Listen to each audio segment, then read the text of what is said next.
Had that not happened... Superprix, they were fined £4,000 for obstructing the marshals. The big race was delayed twice due to accidents, and the final 2 races of the meeting had to be abandoned so the streets could be reopened to normal traffic. The City Council, though, say it was more popular than ever before, as Richard Hudson-Evans now reports.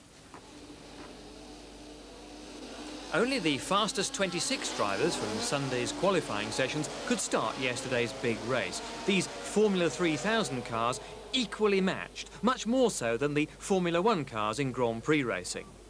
A street circuit like Birmingham is more bumpy than a purpose-built racetrack with no runoff areas. It's lined with steel barriers, very unforgiving for those that stray by so much as an inch from the racing line. Almost immediately, Oxfordshire driver Andy Wallace spun, front row man Raffanel crashed, so did Gashow, and James Hunt's brother David had to be extricated from this wreck belonging to the Roger Cowman team from Derby. Hunt detained overnight in the city's accident hospital with concussion. After a mandatory delay, as insisted upon by the international regulations, the race was restarted -4 cars. These drivers are desperately ambitious to get to the top of the motor racing ladder. This is a stepping stone formula to a seat in a Grand Prix team and a crack at the World Championship. It's ferociously competitive, and accidents have stopped the last few races when wreckage has blocked the track.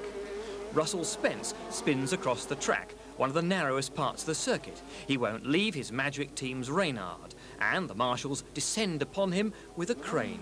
The Spaniard, Alfonso Garcia de Boneza, also stalls his cars. Officials allege he keeps his brakes on so that the marshals can't push him out of the way before the leading cars come racing round the circuit and up the street. The race has to be stopped for the second time.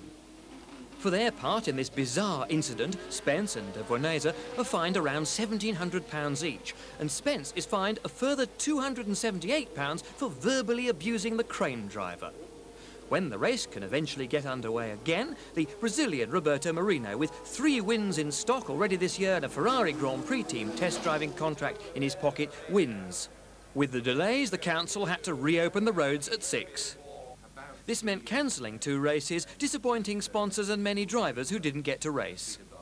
They were aware from the outset that in running Formula 3000 we are hidebound by regulations. We have very lengthy delays because we have no option but to have those delays if there is a race stop. I have a great deal of sympathy for the drivers, for the sponsors who have invested time and money to come to race at Birmingham and didn't get to race at the end of the day. Frankly, there is nothing we could do about it. Problems weren't down to the City Council. There was problems with drivers, and 2 of them have been fined massive sums of money. They, certainly one of them, quite deliberately engineered that second stoppage. Had that not happened, I don't think we'd have had any problems at all. Well, nevertheless, it was all exciting stuff, and you can see the highlight